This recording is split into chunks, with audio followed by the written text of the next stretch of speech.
Un aplauso más fuerte al Señor.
Dios, alabado sea el Señor. Santo, santo es el Señor. Bendito sea tu nombre. Te alabamos, te adoramos. En este día, Señor, tú eres bueno y para siempre es tu misericordia, Padre. Gloria a Dios. Hay un corito que cantábamos cuando yo era pequeño, que dice, no hay un Dios tan grande como tú. No lo hay, no lo hay. No hay un Dios que pueda hacer las obras como las que haces tú. No es con espada ni con ejército, mas con tu Santo Espíritu. Y vimos el Espíritu de Dios moverse en Tampa y en toda la Florida en esta gloriosa semana. Alabado sea el nombre del Señor. Irma se fue al ring con las oraciones del pueblo de Dios y fue derrotada. Bajó de categoría 5 como a menos de 1 por ahí, en lo que llegó por aquí. Bueno, le damos gracias al Señor por eso. Jehová es nuestro pastor, nada nos faltará. Y no importa la situación, Él estará ahí siempre para liberar su pueblo. Alabado sea el Señor. En esta mañana ya saben que la semana que viene llega llega el otoño.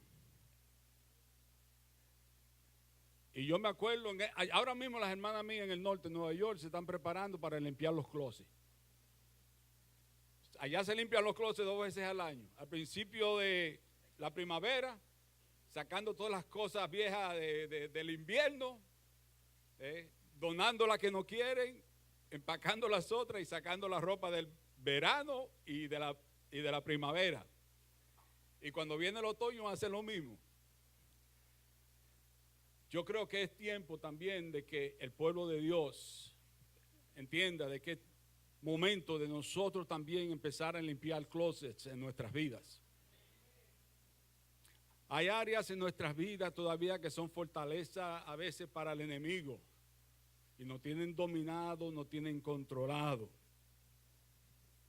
Es tiempo de limpiar los closets, es tiempo de entrar en los lugares secretos de nuestras vidas y pedirle al Espíritu Santo que saque toda la basura, que ordene lo que está desordenado y que saque lo que está de más y que ponga lo que hace falta. Es tiempo de limpiar los closets. Sabemos que el tiempo ya no queda mucho, como cantó nuestra querida hermana en su canción tan hermosa y tan verídica, directamente de la palabra del Señor. Esperamos ya pronto la venida del Señor. Amén. Sabemos que el Señor viene. Las señales los indican. Harvey, Irma, Katia, José, María, yo creo que van a pasar por el the alphabet este año. Temblor en México, terrorismo en Londres, y así está en todo el mundo, que están pasando tantas y tantas cosas. Y usted puede decir, hermano, pero siempre han habido huracanes. Mis hermanos, nunca han habido huracanes y temblores de tierra tan intensivos como hay en estos tiempos. Y Jesús lo dijo claramente: cuando ustedes vean y escuchen de guerras y rumores de guerra y temblores de tierra y catástrofes que está pasando en el mundo entero, no solo en una región, en el mundo entero, y que se conviertan en intensivos, sepan que mi venida está cerca. Y como cantó la hermana, que Jesús dijo que los últimos días de su venida serían como los días de Noé. Los días de Noé era total inmoralidad. Dice la Biblia que Dios miró los pensamientos del hombre y que ni siquiera había un solo pensamiento que era para bien o que era bueno. Eso quiere decir que el 100% de los pensamientos que salían del ser humano en ese tiempo eran pecaminosos, eran para mal y no para bien. Y que había total violencia también, dice la palabra de Dios, total violencia, que se veía violencia en toda la tierra, y lo cual se está viendo ahora también. Hijos matando a los padres, padres a los hijos, ya no hay amor. La palabra de Dios dice que en los últimos tiempos, por la multiplicación del pecado, el amor de muchos se vive a enfriar y aún está afectando nuestra iglesia. Reprendemos al diablo de que se meta en la iglesia a quitar el amor a los hermanos. El amor es lo que nos mueve y nos impulsa a amar al Señor y servir al Señor y asistirnos y apoyarnos los unos a los otros. Pero sí está pasando en el mundo entero y lo vemos contra el mundo contra la iglesia. Todos los días se oponen más a la iglesia y nos quieren quitar los derechos nuestros. ¿Por qué? Porque odian a Dios, odian la iglesia, porque la iglesia representa a nuestro Señor y Salvador Jesucristo.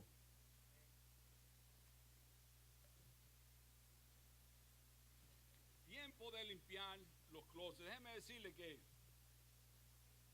esperamos ese grandioso día cuando se oirá la trompeta,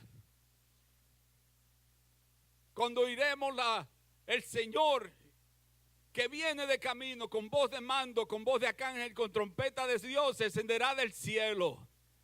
Los muertos en Cristo resucitarán primero, luego nosotros simultáneamente nos encontraremos con ellos en el aire y seremos transformados. Y así estaremos para siempre en la presencia del Señor. ¿Cuánto esperan esa gloriosa venida del Señor? Dice Pablo que tenemos que amar la venida del Señor, tenemos que amarla y desearla.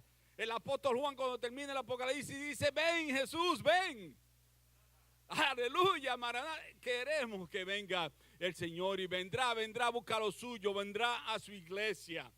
Pero no todo lo que se llama ser creyentes van a irse tampoco. Tenemos esa mentalidad a veces que porque me llamo cristiano o porque me crié en una familia cristiana y automáticamente me gané el cielo o que voy para el cielo. Pablo fue muy específico en eso. En 1 Tesalonicenses 5:23 dice: y el mismo Dios de paz os santifique por completo, y todo vuestro ser, espíritu, alma y cuerpo sea guardado, ¿qué? Irreprensible para la venida de Jesucristo. Sea guardado irreprensible para la venida de Jesucristo. Jesús viene a buscar una iglesia santa, una iglesia pura. Por eso está haciendo hincapié sobre la pureza espiritual en estos tiempos. Santidad ante Dios. Sé santo porque Dios es santo. Es un mandato de Dios para su iglesia. Sé santo porque yo soy santo. No son todos los cristianos, llamados cristianos, que se van con el Señor. Son aquellos que su alma, su cuerpo y su espíritu y todo su ser ha sido guardado irreprensible para la venida de Jesucristo. Pero aquel que empezó la buena obra en nosotros la perfeccionará para ese glorioso día. Alabado sea el Señor. El apóstol Juan le escribió a las 7 iglesias de Apocalipsis. Palabra que el Señor le había mandado a cada iglesia. Y solo 2 de esas iglesias, que era la iglesia de Esmirna y la iglesia de Filadelfia, estaban en condición para irse con el Señor. Las otras 5, Jesús primero las mandó a arrepentirse. Una porque habían perdido el primer amor, otro porque habían permitido la doctrina de Balán y Balac y Nicolaitas dentro de la iglesia, otro porque habían obtenido o abrazado la doctrina de Jezabel. Jezabel era la esposa de Acán, el peor de los Acab, el peor de los reyes de Israel. Y la doctrina de esta mujer era que también se podía participar en inmoralidades sexuales dentro del templo, porque estaban practicando todo eso. A la iglesia de la Odisea le dice: Señor, por cuanto no era ni fría ni caliente, te voy a vomitar de la boca. Arrepiéntete. ¿Qué nos indica eso a nosotros? Que no todos estarán preparados para irse con el Señor en la venida de Cristo. Mi pregunta a ti en el día de hoy es: ¿estás tú preparado para irte con tu Señor? ¿Estás tú preparado para recibir a tu Cristo o que Él te reciba a ti? ¿Será tú levantado en el momento que suene la trompeta? Escudriñemos nuestros corazones y nuestras vidas en el día de hoy para ver que nosotros estamos en condición para irnos con el Señor. Me acuerdo una vez que vi por el periódico, me dio mucha pena, que a una señora la bajaron del avión porque el avión no podía despegar. Y era porque la pobre señora parece de un problema de tiroides y pesaba como 500 libras. Y la pusieron en la parte de atrás del avión y el avión trataron 3 o 4 veces de despegar y no podían. Finalmente le pidieron por favor que se apeara y la pusieron en otro avión más grande porque el avión no podía despegar. ¿Vamos a poder nosotros despegar cuando el Señor venga? ¿Podrás tú despegar cuando el Señor venga? Alabado sea el Señor. Le pido a Dios que todos nosotros que estamos aquí podamos irnos, pero que tenemos que estar entonces acondicionados, preparados para cuando llegue el lift off, cuando el piloto diga que es tiempo de despegar, estemos listos para irnos con el Señor. Alabado sea el Señor. Pero las iglesias no estaban todas listas para irse con el Señor, al igual que ahora. Cuando la Biblia habla de aquellos que se van con el Señor, el mismo Jesús siempre decía que habían 2 en el campo, uno se fue con el Señor y el otro se quedó. Cuando hablaba de las vírgenes, se fueron la mitad, se quedaron la mitad. Y cada vez que él hablaba de los últimos tiempos y de su venida, siempre hacía referencia a que había la mitad que se iba y como que la mitad se quedaba. Y cuando Jesús repetía las cosas porque eran importantes, era para que abriésemos los ojos. El Señor Jesús dijo en Mateo 24 y 25, pues les digo todas estas cosas de los últimos tiempos para que no lo coja de sorpresa, para que estén alerta, para que estén preparados y para que estén haciendo así. En otras palabras, en acción, activo. El pueblo de Dios es movido por el amor y el Espíritu Santo y tiene que estar activo y en movimiento y en crecimiento, porque lo que está vivo crece, no muere. Lo que deja de crecer muere. Pero la iglesia de Dios sigue avanzando y sigue para adelante en el nombre del Señor. Ahora, habían dos cosas. ¿Qué es lo que nos puede parar a nosotros como iglesia a subir a la presencia del Señor? Y no hay nada más que el pecado que puede estar en nuestras vidas. Por eso es que el libro de Hebreos, capítulo 12, nos dice: despojémonos de todo peso del pecado que nos asedia ¿Qué es lo que nos detiene de poder irnos con el Señor, de poder partir? Sino el pecado que pueda haber en la vida de nosotros. A veces no le damos gran importancia porque decimos que los pecados míos son tan grandes. O yo no soy tan malo como el otro. O yo no soy tan perverso. Y no lidiamos y bregamos con las situaciones que tenemos. Y al final posiblemente vamos a quedar sorprendidos cuando el Señor venga. No quiero que ese tiempo nos coja de sorpresa. Quiero que estemos listos para esa gloriosa venida del Señor.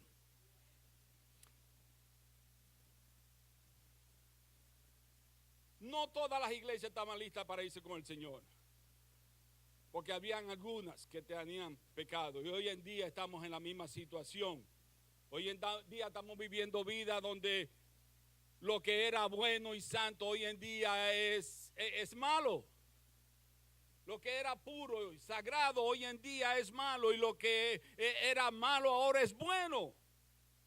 Y lamentablemente aún hay cristianos que están abrazando esa nueva pensar, ese nuevo creer. Y Dios no ha cambiado, hermanos. Dios sigue siendo igual. Él es el mismo hoy, ayer y por todos los siglos. Él no cambia. Y lo que para él era pecado en el tiempo de Noé, para él es pecado hoy. Y él dijo, mi venida será, los días serán exactamente como los días de Noé, donde todo el mundo, como estamos viendo, está yendo hacia una vida de inmoralidad, de liberalismo. Cuidado nosotros con caer en esa trampa del diablo. Somos hijos de Dios, nación santa, escogido por Dios, real sacerdocio delante del Señor. No podemos dejarnos influenciar por lo que está pasando en el mundo. Hay dos tipos de pecado.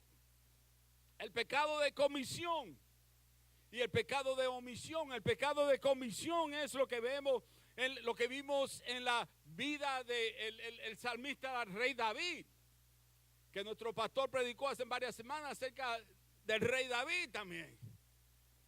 Pero hay el pecado de comisión. El pecado de comisión es el pecado de aquellas cosas que yo sé que son malas, que no debiera de hacer, pero escojo hacerla como quiera. Porque David sabía que él, al mirar y desear a esta mujer, ya había pecado a Betsabé. Empezó mal primero porque él tenía que haber estado en la guerra, frente a la guerra, porque los reyes salían con su ejército cuando iban a pelear. David tenía que estar allá afuera. Eso es lo que pasa cuando no estamos donde tenemos que estar. Caemos porque no estamos donde tenemos que estar. Él se encontró en el palacio, decide subir a la terraza y de allá ve una mujer hermosa. No solamente la miró y la deseó, pero ahora mandó a indagar qué era ella. Y aún después que le dicen, oh, esa es la mujer de Urías, uno de tus soldados, con todo eso la manda a llamar. Ahí continúa el pecado. Se acuesta con ella, tiene intimidad, ella sale embarazada. Tercer pecado.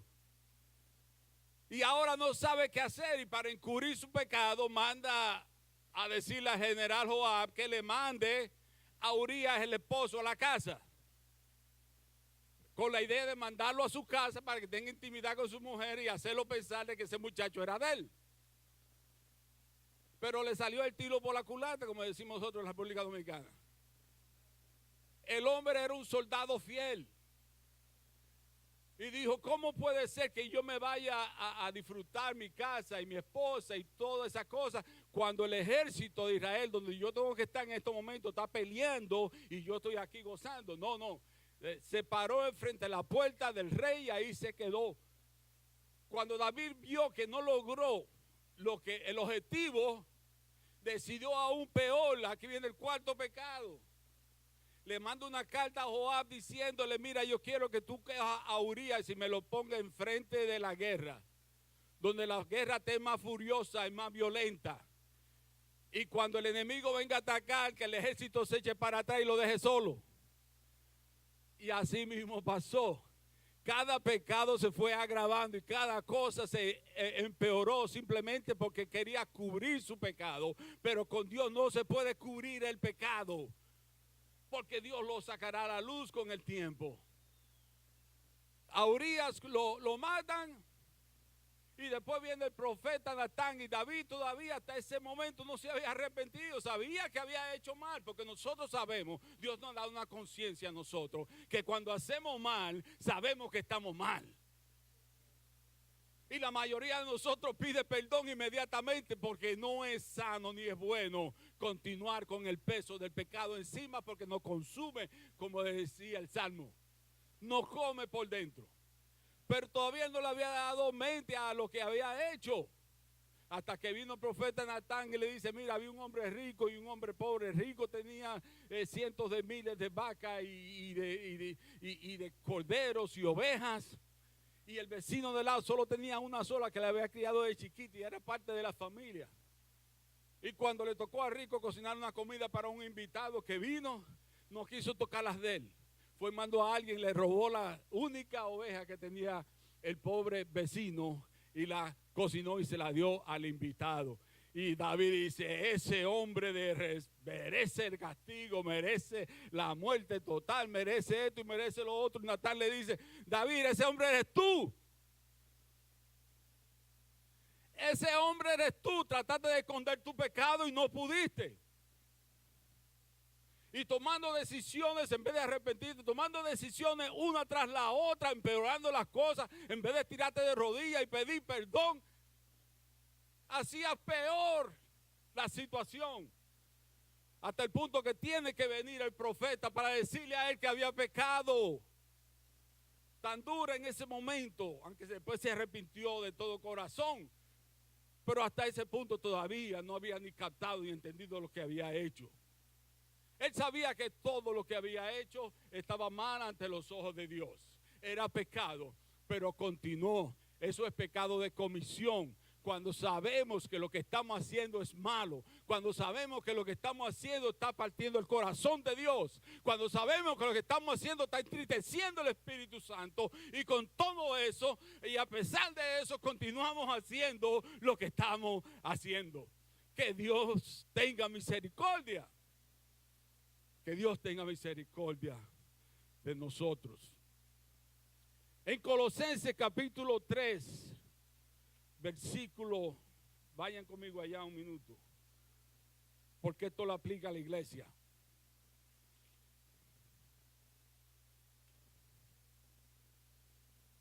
Colosenses capítulo 3, versículo 5 al 10. Pablo hablándole a la iglesia de Colosenses y de Asia y Asia Menor y todos esos lugares, y hasta el día de hoy nos sigue hablando a nosotros.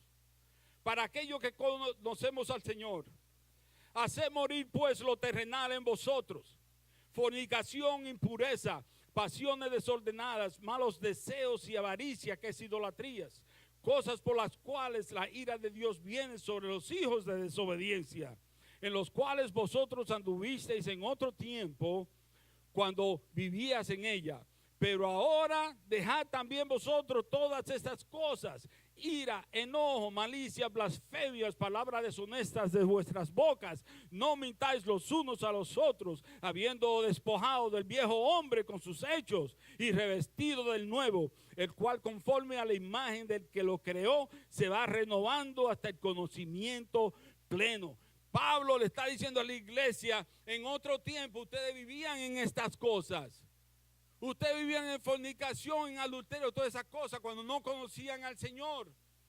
Pero y la ira de Dios venía por esa desobediencia, pero ustedes dejaron eso. Ustedes ahora son unas nuevas criaturas en Jesucristo. Todas las cosas viejas pasaron, todas son hechas nuevas. Pero hay personas llamadas cristianos todavía dentro del pueblo de Dios, que hay muchas de estas cosas que todavía están practicando. Y al final van a recibir una gran sorpresa. Y a veces pasan cosas y calamidades en nuestras vidas y en nuestra familia, porque hay ciertos pecados en la vida que no hemos abandonado ni hemos roto con ellos. Pero Él está diciendo, ustedes no deberían de participar en ningún... Esto no debería ser evidente en la vida de ustedes, porque eso era la vida pasada. Pero ahora también le digo que ahora dejar también vosotros todas estas cosas, los pecados que nosotros a veces consideramos pequeñitos, que no tienen importancia, insignificante, tanto como la ira, dice él, enojo, malicia, blasfemia, ira, el temperamento. Como pastor y en el norte, 36 años en Nueva York por allá, yo a veces tuve que intervenir, a veces entre parejas que habían peleado y casi por poco se matan. Parejas que tú entraste a la casa y todo estaba roto. Lo único que no se habían tirado era el fregadero de la cocina porque estaba agarrado de la pared. Esos enojos no pueden existir en el pueblo de Dios. En 2 ocasiones también fui invitado a iglesias a predicar. Y cuando subí al segundo piso de una iglesia, había un escándalo grandísimo que salía de la oficina y sale uno corriendo diciendo: ahí está el diablo. Y el pastor tuvo que entrar y calmar la situación. 2 hermanos se querían echar a los puños porque no podían venir de acuerdo, ni podían hablar, ni dialogar. Y en otra ocasión habían 2 que se estaban echando puños enfrente de la iglesia, las trompadas. Y la gente separando, y cuando me acerqué eran 2 líderes de la iglesia que estaban echándose a los puños en plena calle. Ese temperamento tiene que ser sujetado por el Espíritu Santo. Tiene que ser controlado. La palabra de Dios dice que el Espíritu se sujeta al profeta. Tú eres un profeta de Dios, tú eres un hijo de Dios. Tú no puedes dejarte controlar por la carne. Dice la palabra que nosotros hemos crucificado la carne con sus pasiones y deseos en la cruz del Calvario. La carne en mí está muerta. Por lo tanto, ¿cómo voy a permitir yo que algo que está muerto en mí tome control y posesión de mi vida? ¿Dónde está mi fuerza que Dios me ha dado en el Espíritu de Cristo? Si yo permito que mi carne se domine y controle mis acciones y mis pensamientos, es ¿dónde está el poder que yo tengo a través del Espíritu Santo en mi vida? Soy un nuevo hombre. Y el chisme y la blasfemia, hay chisme, hay iglesias que han sido destruidas por el chisme, la mentira. En el cuerpo de Cristo no puede existir esa cosa. En una iglesia en Brooklyn una vez fue casi totalmente dividida, porque la hermana de uno de los líderes se puso a decir que había un hermano de la iglesia que estaba teniendo una relación con otra muchacha de la iglesia. Y no era verdad, es que ella lo había escuchado. Y regó ese chisme, de tal punto que el 75% de los miembros se fueron de la iglesia.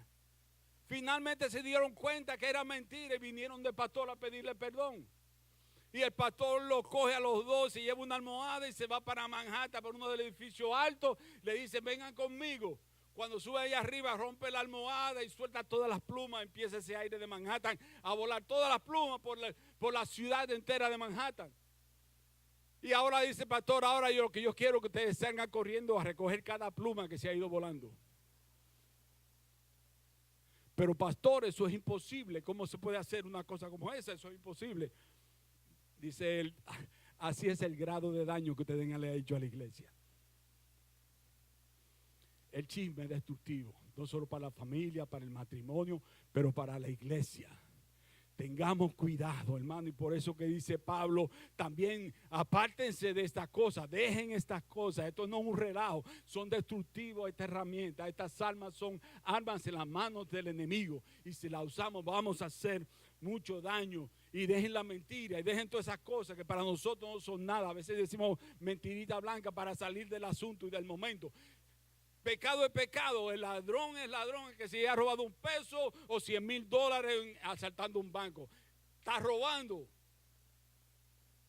Para Dios el pecado no tiene grado, es igual.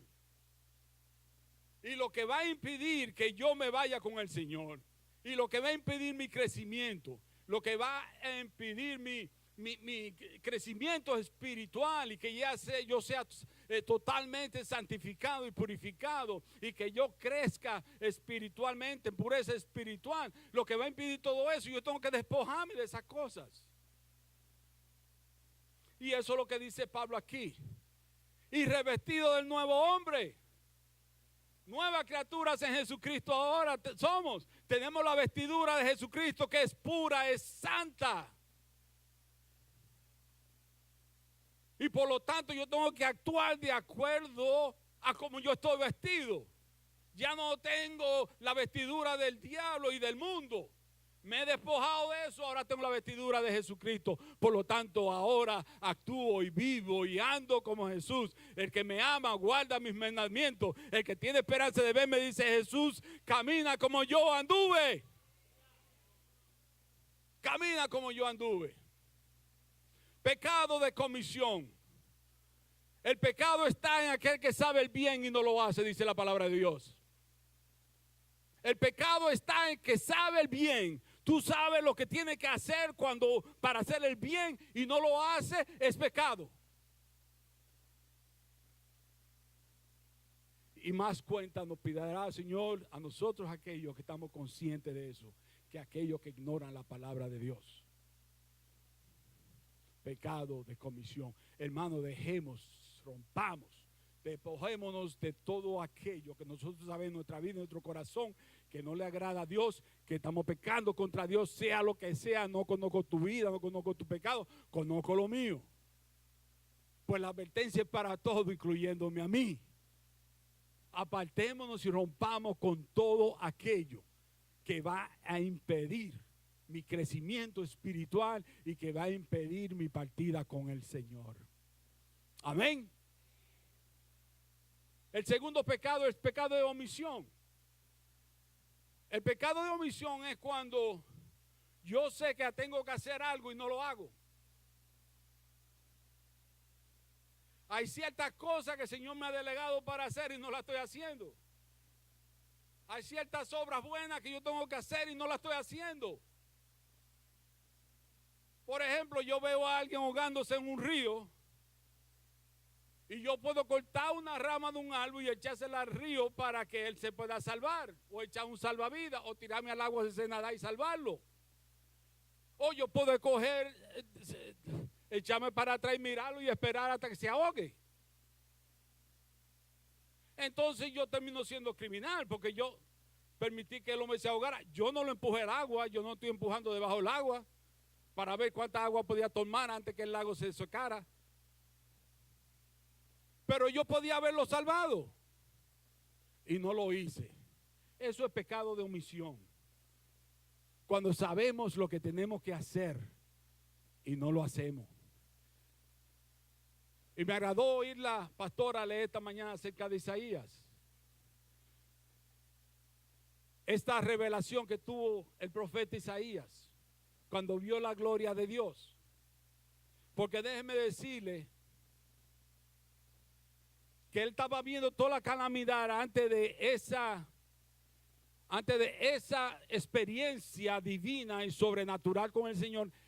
Él estaba viendo solo el pueblo de Israel. Y si ustedes leen el capítulo 1 del libro de Isaías, donde Isaías está hablando acerca del pueblo de Israel, y le dice al pueblo de Israel: oh gente pecadora, pueblo cargado de maldad, generación maligna, hijos depravados, dejaron a Jehová, provocaron a ira al Santo de Israel, se volvieron atrás y por ahí siguió y dale con el pueblo de Israel. Pero le estaba pasando lo mismo que nos pasa a nosotros, que cuando las cosas están graves y están malas, muchas veces estamos buscando hacia afuera a ver dónde está el problema. Miramos hacia afuera a ver quién tiene la culpa. Porque alguien tiene que tener la culpa de lo que me está pasando a mí, de mi calamidad, de mi sufrimiento, de mi pérdida. Alguien tiene que ver de que mi matrimonio se esté desbaratando. ¿Quién le está metiendo chisme a la mujer? Que mis hijos están en el mundo. ¿Quién me lo ha desviado? ¿Quién lo ha sacado de mi hogar? ¿Y quién me está dañando a mis hijos? Cuando pierdo mi trabajo, ¿quién me calumnió en el trabajo? Siempre estamos buscando afuera de nosotros dónde está el problema y dónde podemos poner la culpa de lo que nos está pasando y de lo que está pasando. Y cuando Isaías, el profeta Isaías, ve lo que El sufrimiento del pueblo de Israel, porque había abandonado a Dios, solo se enfoca en el pueblo de Israel y no se da cuenta de sí mismo hasta que no recibe esta revelación de parte de Dios. Y después que ve a Dios en toda su gloria, en todo su esplendor. Eso es lo importante de vivir en la presencia del Señor, hermanos. Lo importante de tener una comunión íntima, diaria con el Señor. Porque mientras estemos en la presencia del Señor, viendo la gloria, la santidad y el poder de Dios, es como mirar en un espejo, donde también al yo ver la gloria de Dios, también estoy viendo mis debilidades y flaquezas. Y eso fue lo que pasó con Isaías, que él vio la gloria, el Shekinah de Dios, pero a la vez vio su bajeza, su pecado. Y ahí reconoció que no solo Israel tenía problemas con Dios, pero que él también había fallado y había quedado corto al Señor. Tal vez no pecados de comisión voluntario, pero posiblemente pecados de omisión, de haber dejado de hacer lo que él fue llamado a hacer. Y en ese momento, después que fue confrontado con esta visión divina, dice: no soy digno, soy un hombre pecador, de labios inmundos, soy un hombre inmundo. Y ahí, cuando reconoció su pecado y se arrepintió, sale el ángel entonces con el carbón encendido y lo pone sobre sus labios y le dice: y ahora tus pecados te son perdonados, es quitada tu culpa. Tenemos que pasar tiempo en la presencia de Dios, en la gloria de Dios, para que podamos ver nuestras flaquezas, debilidades, cosas que ni nos damos cuenta que están ahí, pero Dios nos las revelará. Y ahí podemos confesar, arrepentirnos, pedir perdón para que el ángel de Jehová venga con el carbón encendido sobre nuestros labios y perdone nuestros pecados. Pero ¿cuántos aquí sabemos que hay cosas que tenemos que hacer por nosotros mismos, por la familia, por la iglesia? Buenas obras que tenemos que hacer. Y muchas veces, o a veces, no las hacemos, no las cumplimos. Ante Dios eso es pecado también. Es pecado no buscar la presencia de Dios. Cuando usted sabe que en un lugar que usted entra, usted va a ser bendecido y prosperado, y no entra y busca eso, no va a recibir nada. Y si usted sabe que en la presencia de Dios usted va a ser bendecido y prosperado, y Dios le va a dar salud y va a cuidar sobre usted, y la bendición y la promesa de Dios estarán por usted, porque usted está buscando de la presencia de Dios. ¿Por qué entonces no es para pasar tiempo en la presencia de Dios? ¿Por qué no buscar de la presencia de Dios si me va a hacer un bien y no un mal? Vivamos en la presencia de Dios como Isaías, para que continuamente estemos haciendo una autoevaluación de nuestras vidas y confesemos y nos arrepintamos a tiempo, porque el pecado detiene la bendición, la prosperidad. El pecado impide que Dios venga a ti y abra la ventana de los cielos y derrame su lluvia de bendición sobre tu vida. Tanto el pecado por comisión como por omisión ante los ojos de Dios. Si el orar es bueno, fájate a orar. Si el leer la palabra de Dios es bueno y te va a ayudar a crecer y a madurar espiritualmente, lee la palabra de Dios, obra por el Señor, sirve al Señor, que todo eso es de bendición para ti. Si el Señor te llamó a evangelizar, evangeliza, no te quedes callado, porque la sangre de aquellos que tenían afuera perdido estará sobre tu cabeza, dice el Señor. Si te dio el don de evangelizar, evangeliza. Si eres maestro, enseña. Si eres predicador, predica. Lo que Dios te ha llamado a hacer, hazlo. Y no te sientes para atrás, porque ese pecado de omisión es tan grande como el pecado de comisión. El Señor nos ha llamado a todos nosotros a servirle. Todos nosotros tenemos un propósito en el cuerpo de Jesucristo, en el reino del Señor. Y yo creo que cada uno de nosotros está consciente de eso.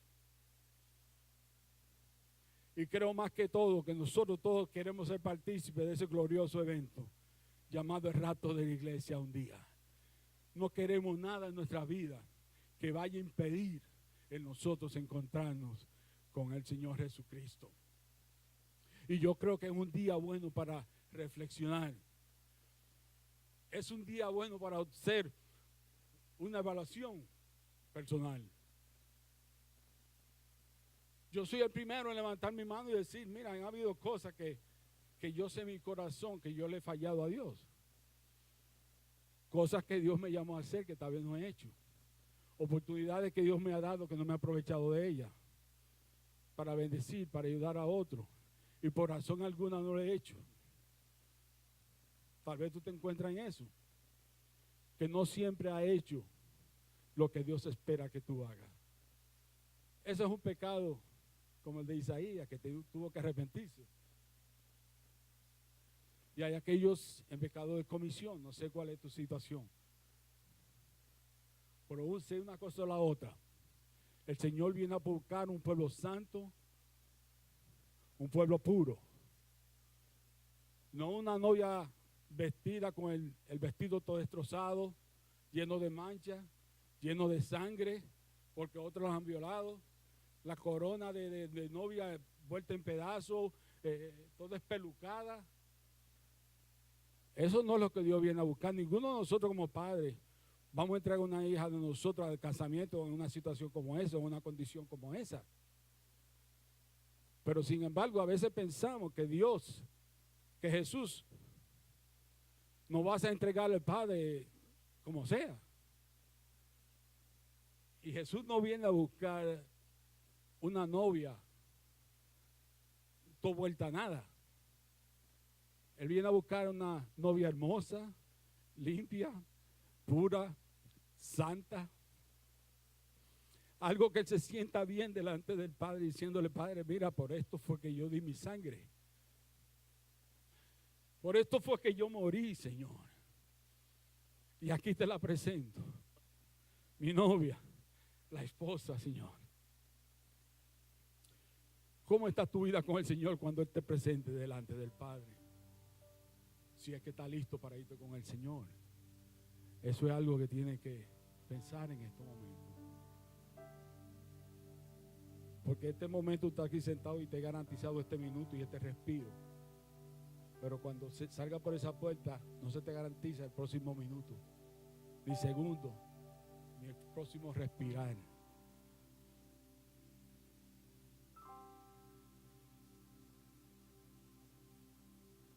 ¿Cuántas personas han partido de esta vida inconsciente?